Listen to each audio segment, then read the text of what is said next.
I was not quite 16 when I went on my first real car date. 16 was the required age to be allowed to go on a real car date in my family. But like so many other things, I got to do it a little bit early. You see, these benchmarks had been established when my only sister was a teenager, but 10 years and our 3 brothers happened between her adolescence and mine. So by the time I entered puberty, I really think my parents were just worn out. I was not the well-behaved, quiescent adolescent my siblings, especially my sister, had been. I was willful, rebellious, and persistent. I just kept asking them for things, and, well, eventually, they gave in. You know, they say that the youngest in a family is the baby, the favorite, spoiled.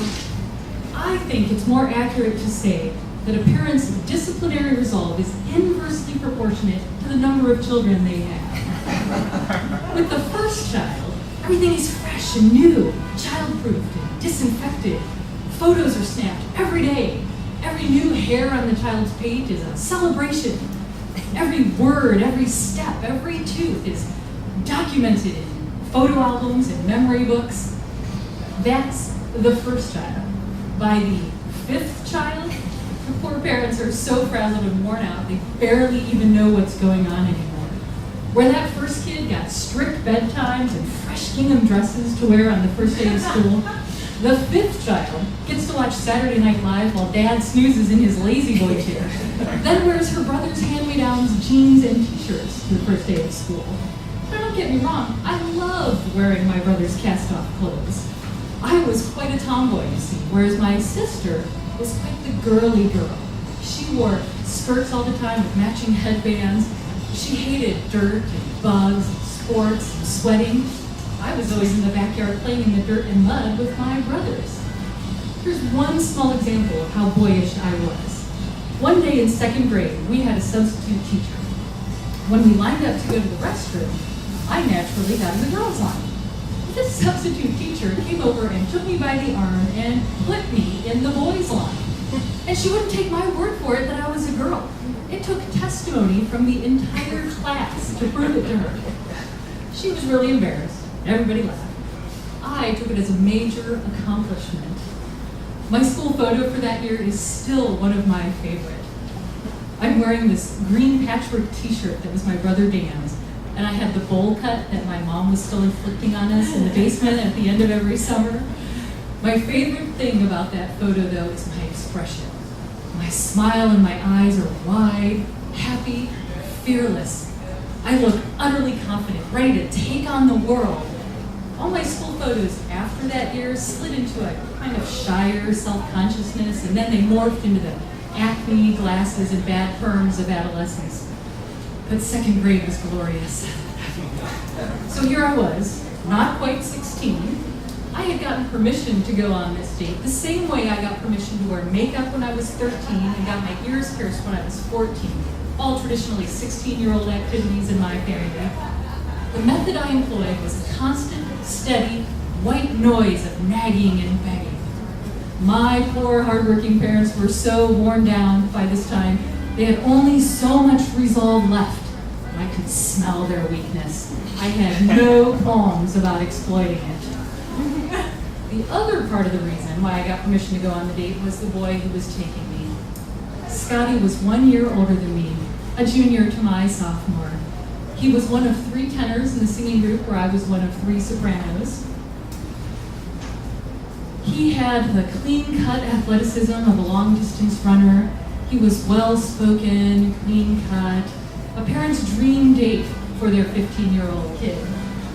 But there was something more to it, some intangible quality about him that I wouldn't recognize for years that made him safe in my parents' eyes. He always seemed to just be hanging around girls. Never was really simmering with that low-grade lust that most teenage boys are verily throbbing with all the time.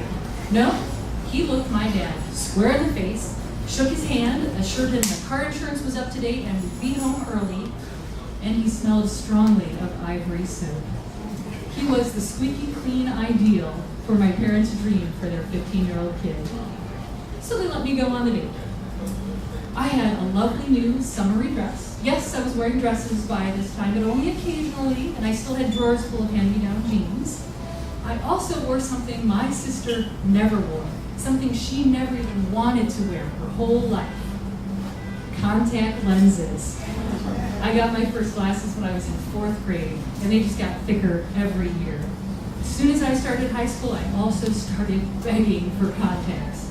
And really, no matter how worn down my parents were, no matter how tired they were, this time it took a lot longer to convince them because, well, contacts were expensive and we just were not rich. I was persistent though, and eventually I prevailed. My mom wore glasses. She had worn them back in the 50s, you know, those lovely cat-eye things with the really heavy glass lenses. Contacts had never been an option for her, so I think eventually she just took pity on me. So here I am, not quite 16, new dress, new contacts. Scotty picks me up, chats with my folks, and we're off. He was taking me someplace I had never been before, someplace I had only heard about, little snippets of adult overheard conversation. Highland Square. He said there was this really cool movie theater there, one of the great big ones, you know, not those tiny little shoebox things in shopping malls that I was acquainted with. It was a lovely, warm, summery evening, late spring. It had rained that day, promised to rain more, but we had the oblivious confidence of youth and we took no umbrella. We parked down at the end of Highland Avenue and strolled up the sidewalk in the gathering dusk, holding hands. We stopped for just a minute at the end of that stone staircase that used to lead up to Portage Path Elementary School. How romantic and historic it looked, I thought, like something out of Romeo and Juliet, or maybe just the terrace over at Stan Hewitt.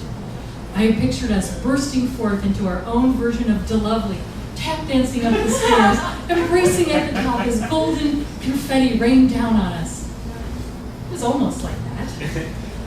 We started kissing, and Scotty opened his mouth. Fireworks exploded behind my eyes as our tongues touched. It was my first French kiss. A whole new world was opening up for me. We kissed like that for a few minutes, then we just hugged, sort of swaying together slightly, each of us hearing some far-off silent melody. My feverish cheek pressed against his closely razored neck, the smell of ivory soap in my nose. Just a little sprinkle, and I turned my face to the glow of the street lamp. I felt tiny warm raindrops on my cheeks and my forehead. My heart swelled. It beat so loudly I thought it might burst forth from my chest. It wasn't just the kiss that was moving me at this point, though that was pretty great too. No, right then, my arms around Scotty's broad shoulders, the smell of ivory soap in my nose, my face turned to the darkened sky. My heart swelled with the newfound sensation of rain on my cheeks, on my forehead, on my eyelids, with no glasses to block them. Really think, only the people here who've worn glasses and then switched to contacts can fully appreciate just how momentous this was for me. It was like seeing the Grand Canyon or the Eiffel Tower at night. It was like the first time I smelled the ocean or tasted papaya. It was a revelation.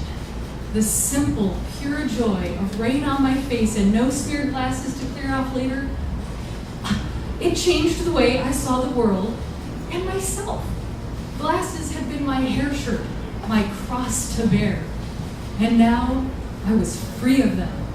This pure, simple joy completely eclipsed the excitement of my first French kiss. Well, it's just as well. Scotty really wasn't the one for me. He never really wanted to make out as much as I did. He graduated the next year. Didn't date any other girls in high school either. I thought that was strange. I ran into him a few years later after I had graduated from high school when we were both in a very small community theater production together. We hugged and chatted, caught up on our lives. Scotty told me he was gay. Wasn't really surprised. I think I knew. I think I'd always known. And frankly, I was relieved that was why we hadn't gone any further in high school. We reminisced about singing together in high school, about other friends who had evaporated from our lives. I mentioned that date in Highland Square to him, and he didn't seem to remember it with the same vivid clarity that I did. Well, that was okay too.